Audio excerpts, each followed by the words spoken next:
if you live in a semi-normal North American neighborhood where people have houses and driveways and small families, there's a very, very good chance that every other household owns a small premium SUV.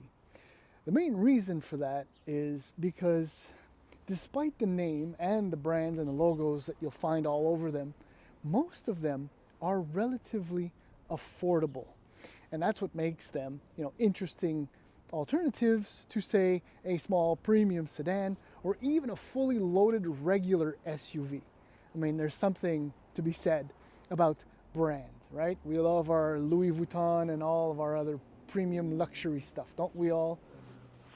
North Face, is that even luxury? Is that even cool anymore? I have no idea. The fact is that this segment, those small premium luxury SUVs, that segment is so big, so important, that every automaker that has an offering in that segment, well, have probably seen their sales jump over the last 5, 8, 10 years. In fact, for most of those automakers, that premium small semi-affordable luxury SUV is probably the or in the top 3 best-selling models in their entire lineup. In other words, to have a good, competent player in this segment is crucial for visibility and the bottom line. This is why Maserati, which has been struggling for decades, I don't know, since as long as I can remember and been interested in cars, they've been struggling, and this is why they've introduced this. This is the all-new 2023 Grecale. I think maybe I'm pronouncing it right. I don't know. Someone can maybe correct me. And effectively, if you ask me, the entire brand, the Trident, that's not a Trident. I can't, whatever. Its future rides in large part on the success of this model. Now, when you take into consideration that brand, right, it's always a delicate thing to position that brand amongst its competitors. And when it comes to Maserati, it can be difficult to position it properly amongst the Lexus and BMW and Audi and, well, Genesis and a number of other premium brands. Most people who understand or know a little bit about the car business will position Maserati above. And I forgot to mention Alfa Romeo amongst the BMWs and all of that. But that poses a problem at the same time, because this Grecale, which is designed to compete against the X3, the GV70, the Stelvio, the Q5, the GLC, the XT5, and I'm skipping over a whole bunch of others, is by a considerable margin far more expensive. Wait until I tell you what this exact tester Modena unit with options retails for in Canada. My mind splattered all over the place, or what's left of it. And that effectively poses one of this SUV's biggest obstacles. The other, well, is the type of thing you would expect from a brand from this general region. And the other thing you can expect from a vehicle from that general region is that it is exceptionally crafted, utterly and achingly beautiful. And, well, that I've pretty much summarized what the new Grecale is all about. So in the following video, as per the norm, I'm going to do a couple of laps around this otherwise gorgeous SUVs, but I can already tell you, or have an idea, where some of the future facelift updates will take place. And then we're going to go for a drive. And if I can save you some time, for me, that's where the experience kind of falls apart for me. So please hang in there. So here we go. Now, as I walk slowly towards this otherwise very attractive, small-ish SUV, I want to say that I purposefully left out one of this SUV's main competitors. And I checked with a buddy of mine who knows a lot about cars, and we both agree that the best comparison or competition the Grecale has comes from the Porsche Macan. Now, size-wise, they're similar. I mean, one has a longer wheelbase, the other one has a bigger trunk. One of them is a little bit taller than the other. There's a few discrepancies, but I mean, overall, if you take the Maserati brand, yeah, right, they answer the question, where does Maserati stand? And for many people, it hovers around Porsche. And this is where things get hairy, depending on how or what you feel about Maserati, the brand as a whole. Okay, base price in the US for a Grecale GT, $65,300. This Modena, for example, is $74,900. And if you take a Trofeo, it's $105,500. That's for a Grecale in the US. There's also a Folgore, I don't know, the EV version, which we have, or I won't talk about now, even if only a little bit of information is so far available. In Canada, the GT starts at $77,300. This Modena starts at $87,600, and a Trofeo is $133,100. So I mentioned Macan, right? The Macan S with a turbocharged V6 starts at $85,000.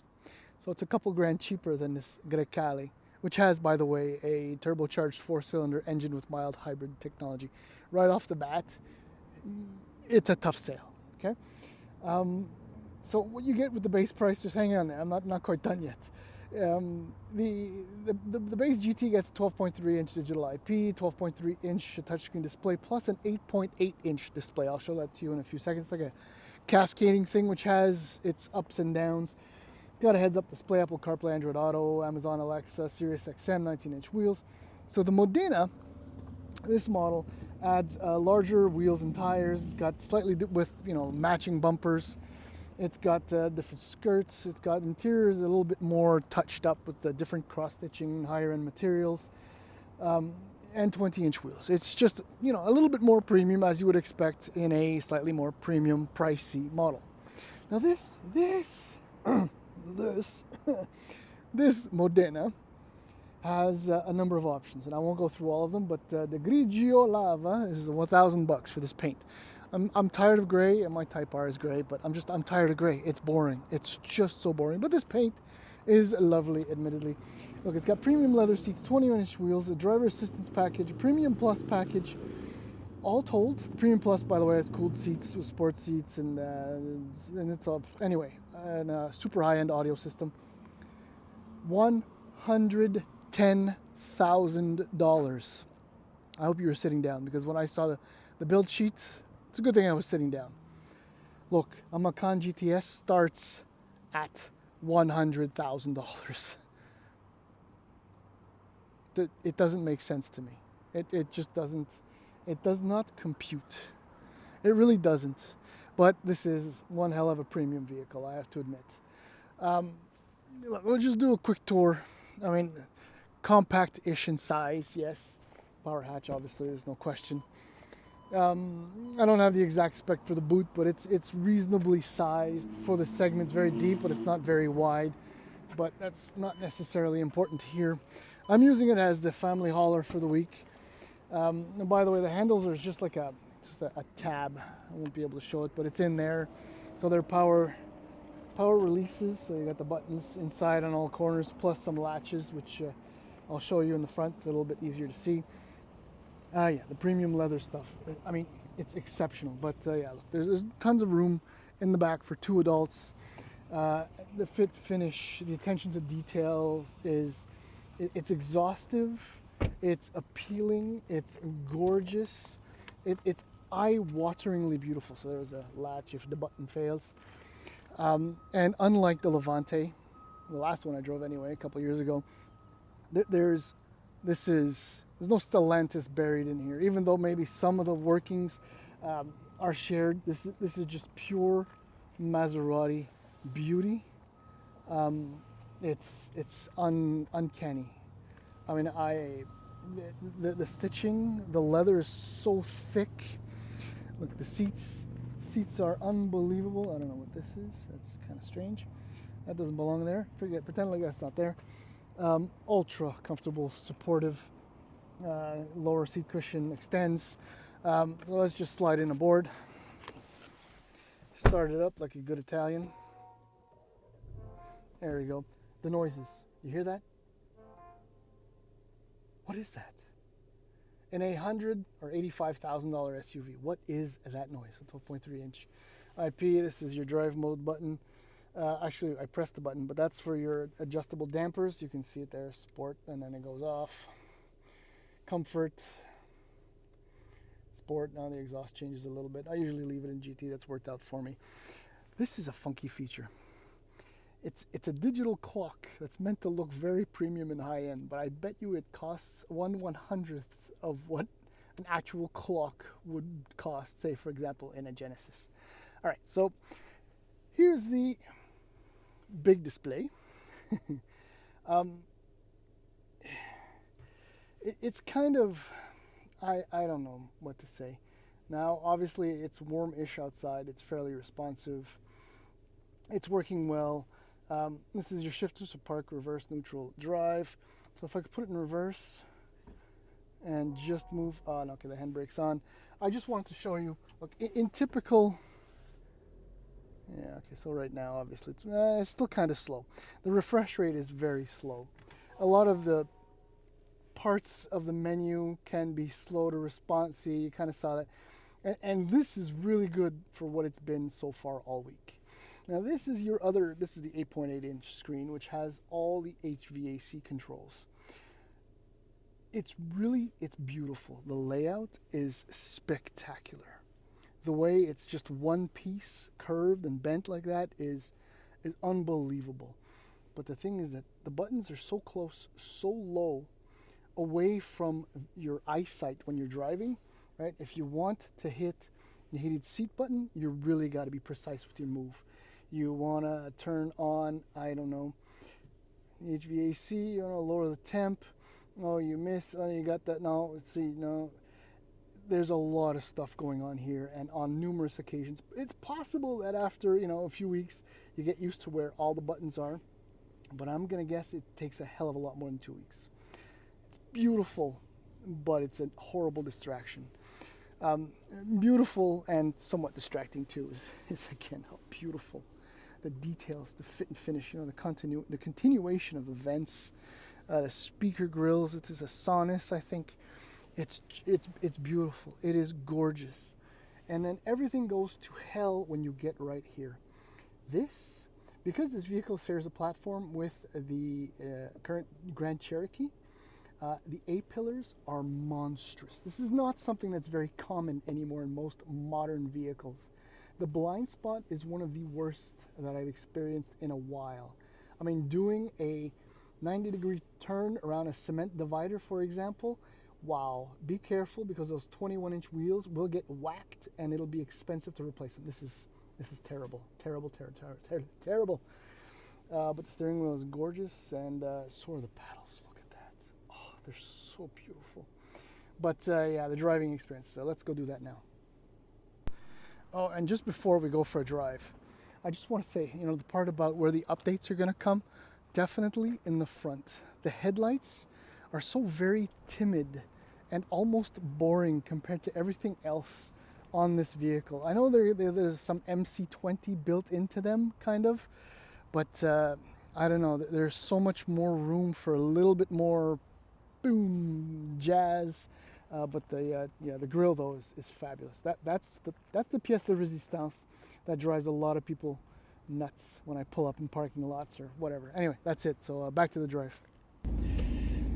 See, of the many things that are iffy and off about this, I mean, if you take the price into consideration, and yes, it's beautiful in here, but, and I'm not putting it down because I've experienced so many turbocharged 4-cylinder 2-liter engines with mild hybrid or without that are that are refined and make nice noises and perform really, really well and generate all kinds of, excitement. But the problem in this Grecale is that the four-cylinder engine is rough, is noisy. At idle, it vibrates a tremendous amount. Under load, it doesn't sound very, very good. And even when you're shifting, all the pops and burbles are so forced. And that's one of the things. This engine feels like it's being pushed to its absolute limit, trying to convince you that you did the right thing, spending $90,000 on this SUV. In the GT, the output is 296 HP and 332 pound-feet of torque. You step up to the Modena, and you're up to 325 HP, which still means, you're going to hit 100 kilometers per hour in about 5 seconds, but it's unusually, it seems longer than that. The transmission bangs away at the gears, but it never feels like it's settled, like it's comfortable, like it's just doing its thing. It always feels like it's, I can't really explain it, but it's nervous, and well, that's basically what this SUV is. It's never relaxed. It lacks complete refinement in the powertrain, and especially in the ride. The dampers are in normal, and never mind when they're in sport. It's just horrible. And the ride is neither sporty, neither comfortable. It just seems off, all the time off. And depending if the road has some slight undulations, it gets floaty in here. So the dampers can't control the movement. And when it's in sport, it can't control the movement either. It's a lose-lose in both respects. It's actually quite terrible. Brake pedal feels fine, but you see the start-stop is coming on now, and it's despite the mild hybrid, right? It's well, that was a motorcycle, but on occasion it's very shocking when it gets when the system turns the engine back on. I don't know exactly what I was expecting, but I can tell you with certainty that a Macan is more civilized than this. It's also considerably sportier than this. In fact, even a GV70 feels more at home on the road, just driving about, than this does.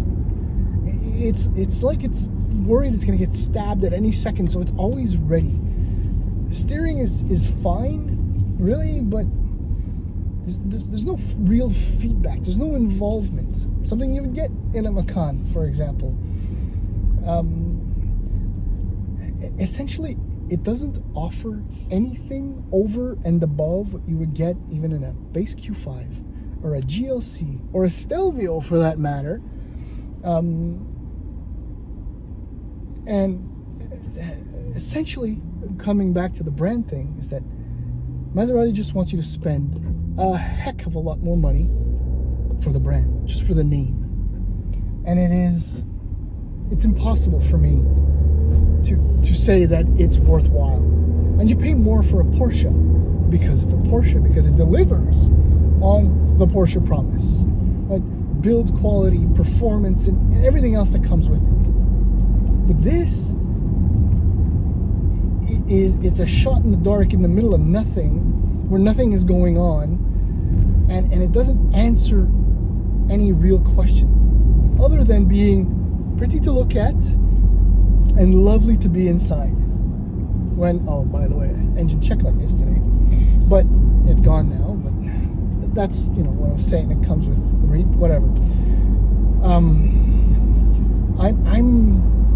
I was immediately disappointed when I picked this up and drove off, because I was expecting so much more. I'm in GT mode.